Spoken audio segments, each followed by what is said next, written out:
BA second year Sumitra नंदन पंत की पंक्ति है, कविता है परिवर्तन। आज उसकी व्याख्या देखेंगे। यहाँ पर प्रमुख पंक्तियाँ जो परिवर्तन की है, परिवर्तन एक बहुत लंबी कविता है, इसमें से प्रमुख पंक्तियों को हम समझने का प्रयास करेंगे।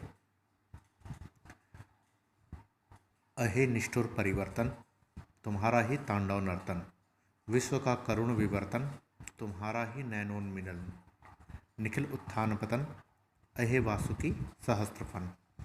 यहाँ पर परिवर्तन को निष्ठुर और तांडव नर्तन करने वाला कहा है। इसे हम वर्तमान संदर्भ में भी समझ सकते हैं। जैसे अभी कोरोना का समय चल रहा है, या पहले कोरोना यहाँ पर मानव संक्रमित नहीं होते थे उससे, लेकिन अब जो परिवर्तन आया है वह कहीं ना कहीं निष्ठुर रूप में है और निरंतर तांडव मचा रहा है। तो हमें ध्यान रखना है कि परिवर्तन जो है वह सुखद भी होता है और दुखद भी, लेकिन वर्तमान समय में जो परिवर्तन चल रहा है वो बहुत ही दुखद परिवर्तन चल रहा है और इसके बाद फिर से अच्छा समय आएगा।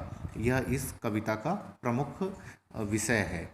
अगर शिव प्रलय का प्रतीक है तो अंत में जो प्रलय के पश्चात पुनः जीवन जो शुरू होता है वह भी एक तरीके से देश और समाज और विश्व के लिए सार्थक सिद्ध होता है। यहाँ पर परिवर्तन को निष्ठुर और तांडव नर्तन करने वाला कहा है और जिससे विश्व भर में करुणा फैल जाती है। और परिवर्तन वैसा ही है जैसे पलकों का खुलना और बंद होना है।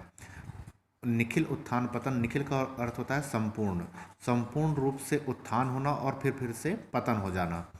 अहे वासुकी सहस्त्रफन, यह एक जो लक्ष्मण के अवतार होते हैं वासुकी, जिन पर यह एक कथा प्रचलित है कि उनके शीश पर पृथ्वी विराजमान है और जब शेषनाग जो है अपना फन हिलाते हैं तो पृथ्वी हिलने लगती है, अर्थात परिवर्तन हो रहा है।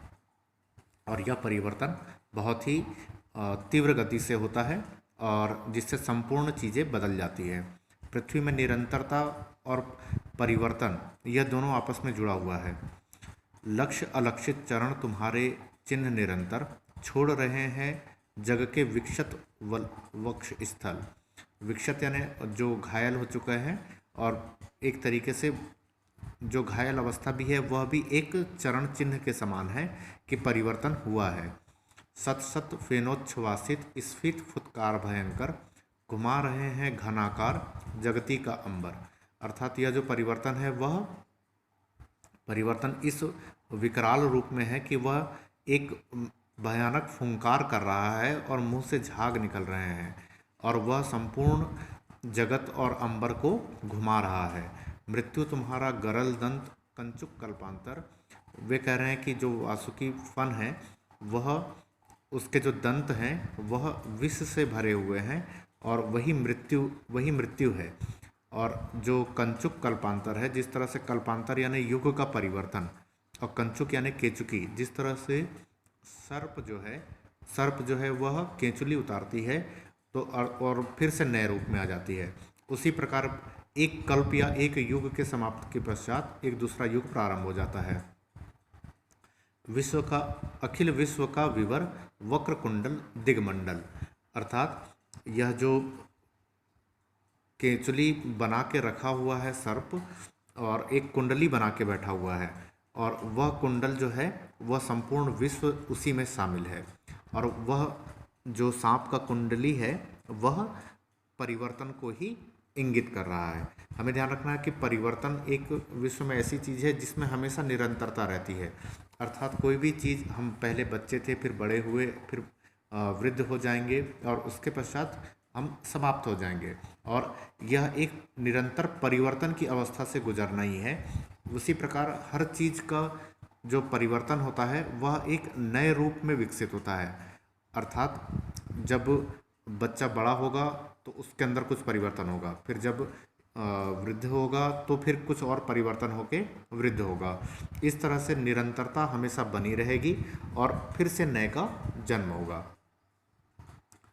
यहाँ पर भारतीय संदर्भ में हम इसे ये समझेंगे कि जैसे भारत पहले बहुत विकसित अवस्था में था या हम जिसे कहते हैं कि विश्व में हमने प्रारंभ में सभ्यता विकसित की है, अर्थात हमारी सभ्यता बहुत पुरानी है, चाहे वह हड़प्पा सभ्यता हो, चाहे वैदिक संस्कृति के रूप में हो, और हमने एक तरीके से विश्व को ज्योति प्रदान करने का प्रयास किया है। लेकिन आज भारत जो है वह अंग्रेज़ों का गुलाम हो चुका है और हम अपनी पुरानी चीज़ों को बहुत कुछ भूल चुके हैं। आज कहाँ, जैसे हम पंक्तियों में देखते हैं, आज कहाँ वह पूर्ण पुरातन वह सुवर्ण काल, भूतियों का दिगंत छवि जाल, राशि राशि विकसित वसुधा का वह यौवन विस्तार, स्वर्ग की सुषमा जब साभार, धरा पर करती थी अभिसार, प्रसूनों के शाश्वत श्रृंगार। अब हमें यहाँ कुछ प्रमुख शब्दों के अर्थों को भी समझना जरूरी है। विभूतियों अर्थात विभूति, दिगंत यानी दिशा का अंत, भाल माथा, राशि यानी समूह, और अभिसार यानी मिलना। तो आज कहाँ है जो पहले पुरातन सभ्यता में था, और वह हमारा स्वर्ण काल था, और हमारे पास विभिन्न प्रकार की विभूतियाँ थी, यानी हमारे जो पूर्वज थे वे एक तरीके से अपना ज्ञान संपूर्ण विश्व में फैलाते थे, और जिससे उनका ज्ञान जो है जो ज्योति के रूप में जगत में चमकती रहती थी। और हमारे यहाँ काफ़ी ज़्यादा जो राशि राशि विकसित, हम कहेंगे कि हमारे यहाँ बहुत ही ज़्यादा ऐसे ऐसे लोगों का समूह था और ऐसे ऐसे युवा थे जिन्होंने संपूर्ण वसुधा में अपना ज्ञान का प्रसार किया है। स्वर्ग की सुषमा जब साभार, धरा पर करती थी अभिसार। जो स्वर्गीय आनंद है या स्वर्गीय चमक है वह हमारे यहाँ धरती पर प्राप्त होती थी, और प्रसूनों का शाश्वत श्रृंगार, हमारे यहाँ ऐसे ऐसे महापुरुष जो प्रसून के रूप में हैं, फूलों के रूप में हैं, वे इस भारत भूमि पर अपना ज्ञान का विस्तार करते रहते थे। स्वर्ण भृंगों के गंध विहार गूंज उठते थे बारंबार। जैसे वैदिक काल में हम अपनी ऋचाओं को याद करते थे या पंक्तियों को याद करते थे, और उससे संपूर्ण जो अंबर था वह गूंजने लगता था, वैसे ही हमारे जो विख्यात विद्वान है, पुरुष है, वराहमिहिर, आर्यभट्ट, चाणक्य, ये सब जो कार्य करके गए हैं, जिसका गूंज आज भी उठता है, और उस समय भी वे काफ़ी ज़्यादा प्रसिद्ध थे। सृष्टि के प्रथम उद्गार अर्थात पृथ्वी का जो पहला विकसित समाज है वह भारत में ही देखने को मिलता है। नग्न सुंदरता थी सुकुमार, अर्थात हम कहेंगे कि हमने जीवन को अभी अभी प्रारंभ किया है। जैसे जो एक बालक होता है वह अपनी प्रारंभिक अवस्था में नग्न अवस्था में रहता है, वैसे ही भारत में जो एक नवीन ज्ञान का प्रसार हो रहा था वह काफ़ी लोगों को शिक्षा देने वाला था। रिद्धि और सिद्धि अपार, हमारे यहाँ अत्यधिक रिद्धि और सिद्धि और संपदा और कल्याण था। अहे विश्व का स्वर्ण स्वप्न, संस्कृति का प्रथम प्रभात, विश्व के लिए वह एक स्वप्न के समान था जो हमारे यहाँ विद्यमान था। और संस्कृति यानी सृष्टि कह सकते हैं। सृष्टि का जो पहला सूर्योदय है यानी ज्ञान का जो विस्तार है वह भारत में ही हुआ। कहाँ वह सत्य वेद विख्यात, लेकिन अब वह कहाँ चला गया? कहीं ना कहीं परिवर्तन हो गया, और हम जो विश्व में सबसे आगे चल रहे थे या श्रेष्ठ रूप में चल रहे थे वह हम काफ़ी पीछे रह गए। दुरित दुख दैन्य न थे जब ज्ञात, अपरिचित जरा मरण भूप्रात, अर्थात हमारे यहाँ दुख दैन्य ये सब चीज़ें ज्ञात नहीं थी, और हम जो वृद्धावस्था है, मरणावस्था है, और जैसे जो झुक जाना होता है पलकों का, भावों का, वह वृद्धावस्था का लक्षण है।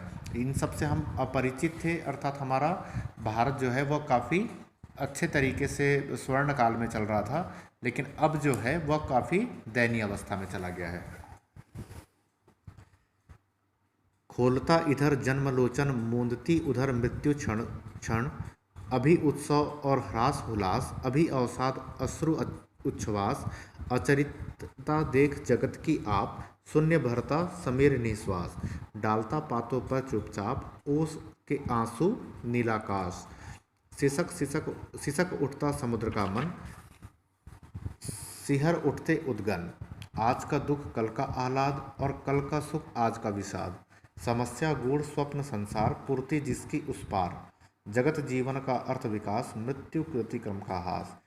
शब्दों का अर्थ समझने के बाद आप उसके मूल अर्थ को समझिएगा कि परिवर्तन किस तरीके से चेंज हो रहा है, और जो सुख है वह दुख में, जो दुख है वह सुख में, जो समस्या है उसकी पूर्ति हो जा रही है। इसी तरह से जीवन का विकास होते जाता है और मृत्यु गतिक्रम का ह्रास होता है, अर्थात मनुष्य जीवन लेता है या संसार में कोई भी चीज़ें पहले विकसित होती है, उसके बाद उसका ह्रास भी निश्चित है, और इस तरह से जीवन चलता रहता है।